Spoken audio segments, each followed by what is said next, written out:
I didn't know much about you before all of this. I don't think we talked about this before, about your life before. I've managed to... Because your Wikipedia page is useless to me. Usually I can just look at someone's Wikipedia page and that's my research sorted. Your Wikipedia page is pathetic. Yeah. There's nothing on there. I know. You need to get to work on that. I know. I only found that out the other day. Someone sent it to me. I thought, oh, fucking hell, this is awful. This is a nightmare. It doesn't say anything. I mean, I left it. Go and edit it yourself and make it better. Because you didn't really... You came to comedy quite late, really. You were working as a... you were born in Romford. That's right. This isn't school. on my Wikipedia. It isn't. I've found this out. Interesting. You went to an all-boys school in Essex. Wait a minute. How do you know that? I know everything because I've found out everything about you. You had no confidence until you were 30, so you didn't do anything. Okay.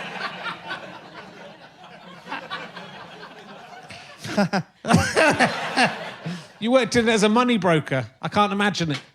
I did. That was the first job I ever had when I was 17. It was just a thing people did in Romford. Right. You know, it's just Liverpool Street's very, very near to Romford. So it's just like, it was a mate of mine was already working there or went to school with, and he went, oh, you should come in and do this. I honestly lasted about a month. Right. And it was awful. I was getting up at 4 a.m. and I didn't know what I was doing. I did not know what I was doing. I sort of had a breakdown, and then, I mean, my next job after that was a delivery driver for Pizza Hut. Yeah. I mean, that was you know, quite a difference between those. Yeah. You're still wearing your business suit as you were doing. Yeah, I was still getting up at 4 a.m, but completely unnecessarily, it turns out. They said, no, we don't open until 7 p.m. I was raring to go outside. My little briefcase. So you generally had a breakdown from doing that job? I think so, yeah. I mean, it was so stressful. I didn't know what I was doing. I was very young. I had no idea, you know, what I wanted to do or anything. It's crazy to really. think of a 17-year-old doing that. Right. It's like a kid, really. Yeah. So, yeah, and then I went to Pizza Hut, and then I did a ton of different jobs. I know I went to university quite late, mid-20s, and studied art history. And then, so you weren't doing any performance not school then. or at college? No, my God, no. We had a school play, and it was by... You know this thing in schools now where if you go to... I went to a sort of normal state school, and you know this thing now where people go... Parents do this a lot, where they go, his drama teacher is fantastic. They put on a musical every year. It could be in the West End. You know what I mean? Everyone thinks that their school has he's fantastic with the kids. So we had one of them, but he was shit. It was a lie. You know, it was shit. So you know how arrogant, like the teacher had written this massive play and it was about the planets. I mean, already, what the fuck? There was a robot in it and it was just the worst. Mr. Chadwick, his name was. And not the robot, the teacher. Fucking hell. I quite like the idea of Mr. Chadwick the robot. I'm going to write that. Yeah. Hello, I'm Mr. Chadwick. And I'm your robot companion. Well, you got the voice. It. Yeah. Yeah, just the worst. And I played the planet Pluto. I was the planet Pluto, and which isn't even a planet. It's been downgraded. It's not even a planet. I have a good mind to contact Mr. Chadwick. And my only sort of role in this thing was to slowly... I had to come on the stage. And there was a few of us, you know, we were all the planets. And it wasn't just me. There were other planets. Come on. But just Pluto. There was no other planets. Hello? Anyone? Can anyone hear me? Yeah. I'm a long way back. But all I had to do was slowly rotate with my arms like that and then walk off the other side. The only thing I remember about that is a member of staff applying some sort of eyeliner. What for? And me hating it and going, this is making my eyes cry. You know what I mean? Like, it was really hurting. You know, you put the eyelid down. I've never had that since, and I've acted on proper things.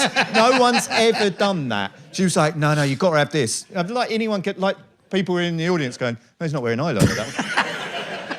Where's Jupiter's mascara? You know what I mean? It was just the worst thing. I had a very small role, but I was very nervous. And when I was very young, I was one of the 3 wise men. Oh, yeah. In the... Which wise man were you? Well, I don't think there was any... Were they distinguished? Yeah, what are you talking about? What do you mean? What were they? What do you mean, the 3 wise men? How were they distinguished? I'm sorry. Yeah, I don't know. Gold, frankincense and myrrh, man. Oh, I thought that was Three Shepherds or something like that. No, I did, the honestly. Three Kings. Oh, I Goldberg had is- one of them. But I can't remember what one I had. I can remember. Frankincense to offer thy. Can't remember what this bit is. A camel's eye. It's interesting you're still doing it in the voice of Mr. Chadwick. I did. I remember singing it in a real. I remember in Cubs. To get my entertainment badge, I sang the hymn. I think it was "Glad That I Live Am I." Right.